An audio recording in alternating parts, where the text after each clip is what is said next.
Okay, so we were doing the chapter number 6 of our class 8 history, and this is colonialism and the city. So we were on the topic how many Delhis before New Delhi. Okay, so it is a very interesting topic. I tell you about it in a very detailed manner, and also we will get to know about Delhi and Shah Jahanabad, and it was a very beautiful city, thousand or centuries before. Okay, so let's begin. But before beginning, I want to tell you that if you get any kind of doubt, any question, anything related to this topic, then please mention in the comment section so that I can answer your or clear your all doubts in the comment section. Okay, so let's begin.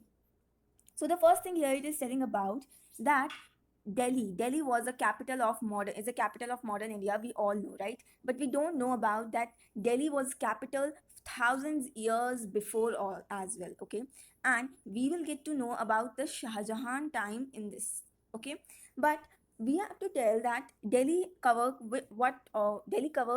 how much area? Delhi covers 60 square miles. Okay, 60 square miles. Remember, and it is divided into 14 capital cities. It is divided into 14 capital cities. Okay, now here it comes the second thing, that is just right in front of you.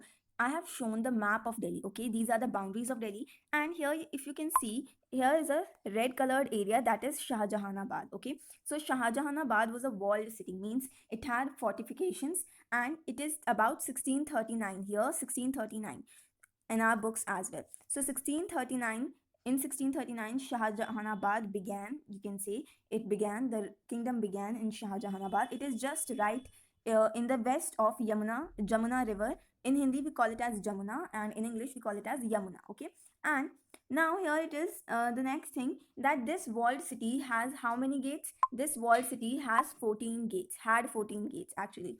Okay, 14 gates, and fort palaces made here. So let me just show you. On your screen, you can see the really very popular monuments in Delhi that we listen about, heard about: Red Fort, like Jama Masjid, Birla Mandir, or India Gate and Lotus Temple, Humayun Tomb, Akshardham Temple, and all these places, all these important and very significant places in our history and historic places.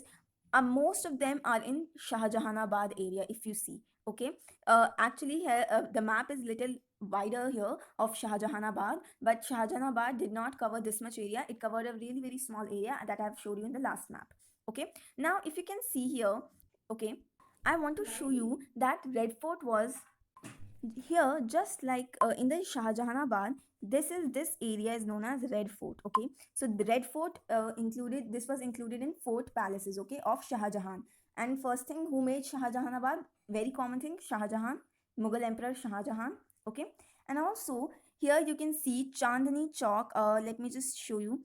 It is mentioned here Chandni Chowk, but let me show you in another map. Yes, here it is Chandni Chowk, okay, but it is Chandni Chowk just right here.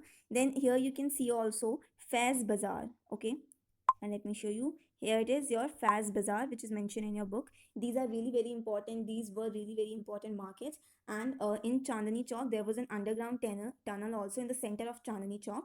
And these markets have really wide roads, because for the processions, what are processions? Of the processions of kings, means when the kings or queens passes through those roads, so there should be proper space for each and every rath for kings, queens, and also for soldiers and all protection. So for that purpose, there was really wide roads made in Chandni Chowk and Faz Bazaar. Okay, and second thing here, if you see, let me show you.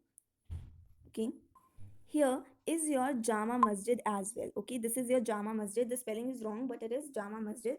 Okay, and this was the highest in the city of Shahjahanabad at that time, and currently it is the largest and the grandest mosques in India. Okay, so Jama Masjid. Now, here here it is an important thing about that Delhi during Shah Jahan's time was also an important center of Sufi culture. Okay, Sufi Muslims were really were provided really very high privilege and privilegized by Shah Jahan. So Sufi culture was a very important thing in Shah Jahanabad. Okay, and it had several dargah, khanqahs, and eidgahs, and their definitions are just right in front of you.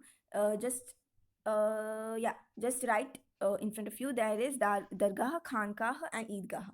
So dargah, the tomb of Sufi saint. Okay, dargahs are just the tomb of Sufi saint. What are tombs? Tombs are just the place where the graves of Sufi saints are used to be dug. So at that places, people used to make a tomb. So that people used to make a building, and there people go and worship of God, do worship of God. Okay, and now the second thing is khankah. So what were khankahs? These were a Sufi lodge, you can say, or you can say a kind of ashramas where Sufi saints can rest, and can other Sufi saints of that area can have discussions about things and spiritual matters, and all blessings of saints, and hear Sufi music. Everything used to be held in khanqahs. Now comes to Eidgahs. What are Eidgahs? They are an open prayer place for Muslims, primarily meant for Eid prayers. Okay, mainly for Eid prayers. Okay, Eid festival of Muslims prayers. And the second thing it is telling about open squares, winding lanes, quiet cul-de-sacs, streets with a dead end, means streets which can be end with a wall. So there were very too much cul-de-sacs in Shahjahanabad because it was a walled city, so it was quite limited. Okay, so that is why there was a little, you can say, congested. Shahjahanabad was for poor people, but for rich people, it has provided a lot of space. All right. Next come to second thing, that the poet Mir Taki Mir. Okay, Mir Taki Mir, just mentioned here. Okay, yeah, here in the last line, Mir Taki Mir, the streets of Delhi aren't mere streets, they are like the album of a painter. They have defined in his words, he has defined in his words the streets of Delhi. Okay, now the next, at the end paragraph of this topic, it is about that however, even this much of plannings and plottings and architectural styles, a beautiful city, however, this beautiful city was not an ideal city. Why? Because its delights were only enjoyed by some people, and only rich people.